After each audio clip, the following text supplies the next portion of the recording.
All right, welcome back. This is part 2. So I've grabbed something called a banding wheel. We have them in the studio, and they're basically just weighted turntables, and you can put your piece on there and spin it while you work on it, and that's super helpful because you can get a real good feel of the piece and hit it from all angles without much difficulty. The banding wheels are really nice because they can hold up to like 25, 50 pounds. So what we're doing now is we're just making sure our coils are completely together. We just are going to take that serrated rib and we are going to hit all the sides. Now notice as I'm scraping the sides, it starts to lean a little bit. And like I said, that's because my piece is just a little too wet right now to really do too much with it. But I want to make sure that I get these fully connected before I set it aside to dry or set. And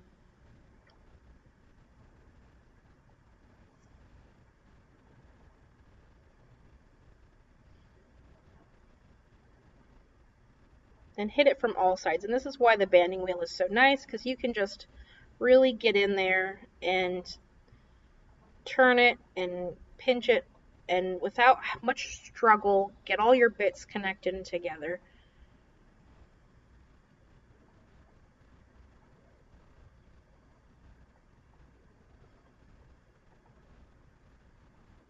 And if you are working in studio, I would even recommend just starting with your piece on this. However, I want you to know how to do this without having to be in class. So if you're working from home, you can still do this project really, really easily. And there's other ways you can do it. Like at my house, I have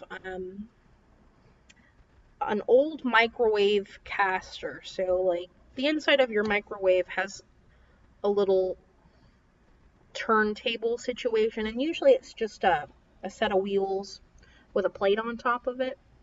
And you can do that and use those and just pop it out of your microwave for a minute and use that.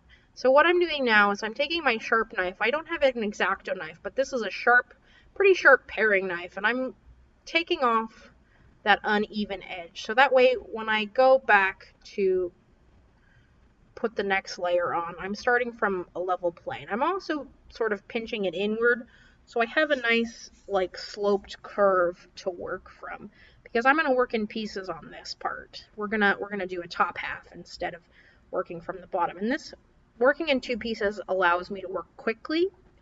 So I'm measuring, I need about 5 inches in diameter on.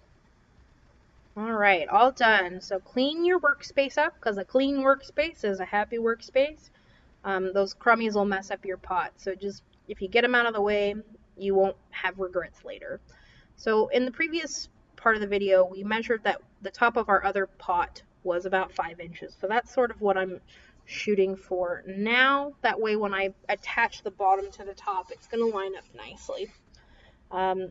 We're going to build this just like we did the other one, except no base, because this is the top of the pot. We don't need a base. This is going to go right on top of our other piece. I like working in pieces, especially with coils, because sometimes gravity is not your friend.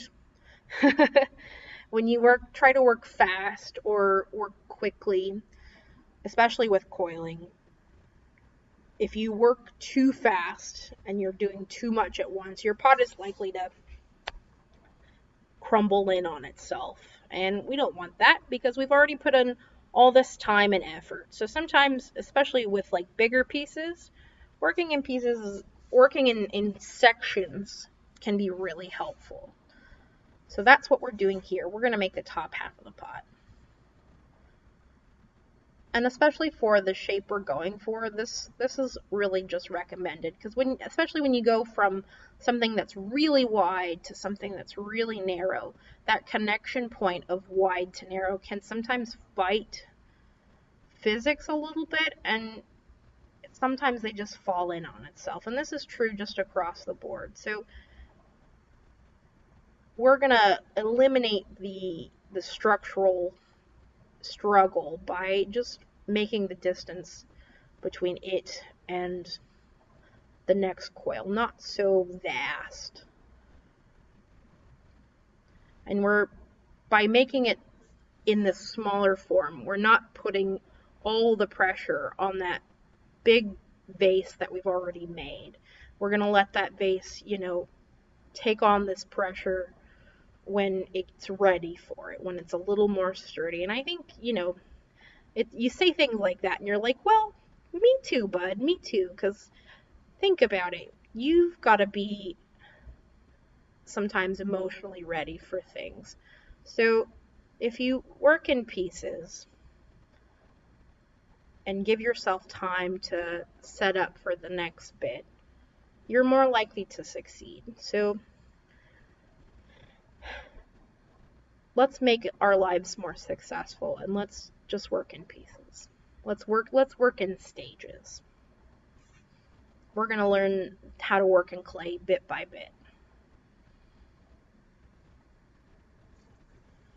So much like the previous video, where when we wanted to bring our pot outwards, we wanted to have a wider opening, we would place our coil on the outer edge of the previous coil. We're going to do the opposite on this one. So notice I've already sort of done it, but every time I go in, I place it on the inner edge. So we want it to sort of bottleneck up. We want it to narrow at one point.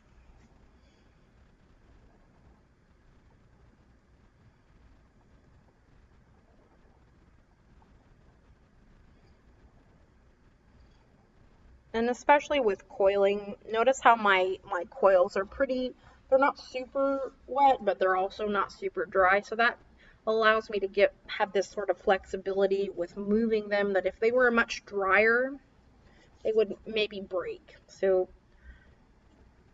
there's a certain Goldilocks moisture level that you want with clay. And right now my clay is perfectly at that. It's pliable enough that I can do what I need to do, but it's not so pliable that it's gonna just collapse. So what I'm doing right now is if you remember my image, the pot sort of had a round set of shoulders before it narrowed, and that's what I'm trying to emulate a little bit.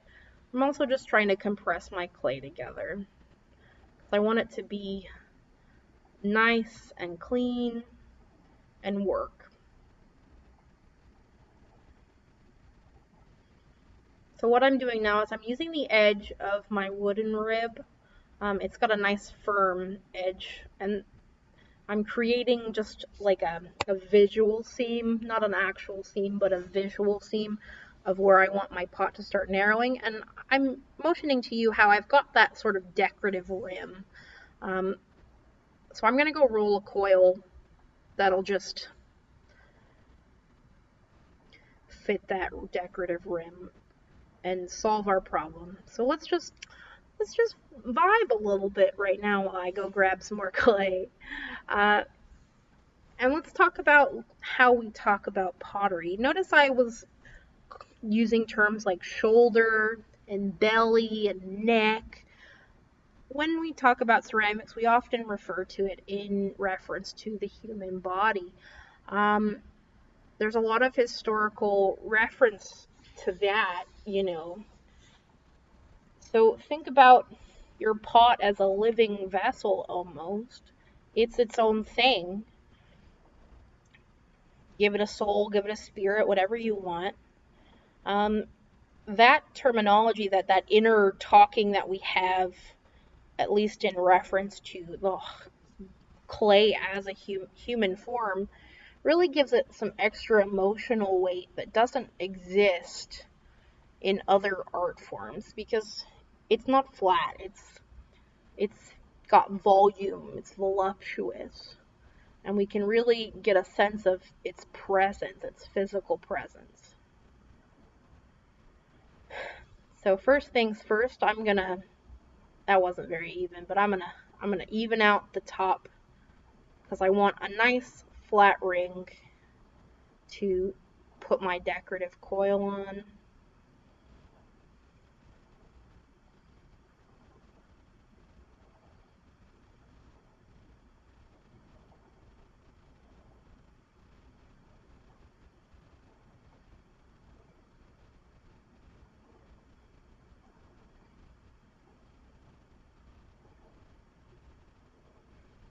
So for perfect connections, you're going to want to try and have it at an angle on both sides, because if it's a 45-degree angle going both ways, it's going to be a perfect 90-degree angle just sitting. So like, that's just basic math.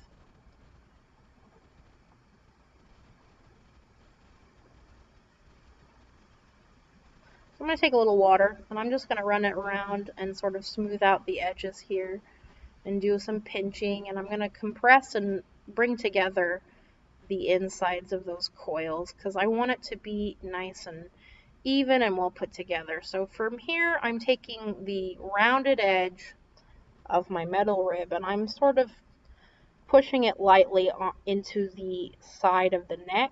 What that's doing for me is it's going to start like indenting it or inverting it. And I'm going to do the opposite using the flat side of the metal rib. And those things are really flexible, so you can sort of give them a curve when you scrape, and that's how I'm going to get that round shape on the bottom.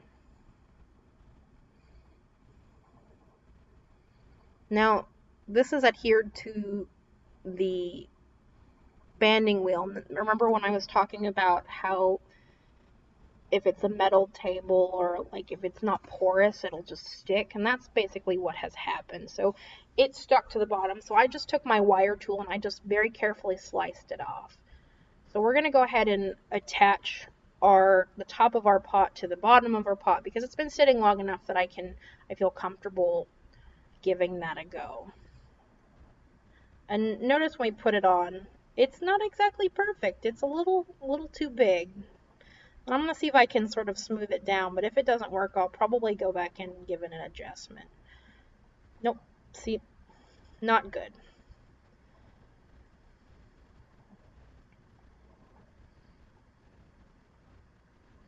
When you cut things like that, please, please, please make sure it's as even as you possibly can get it.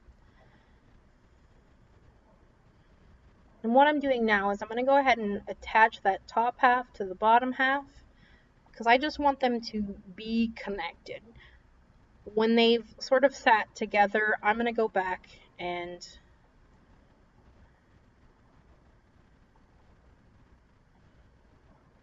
readdress that seam and make it look more like that picture that I've drawn my sketch. I need it to set up a little bit so that I can go in and shape it.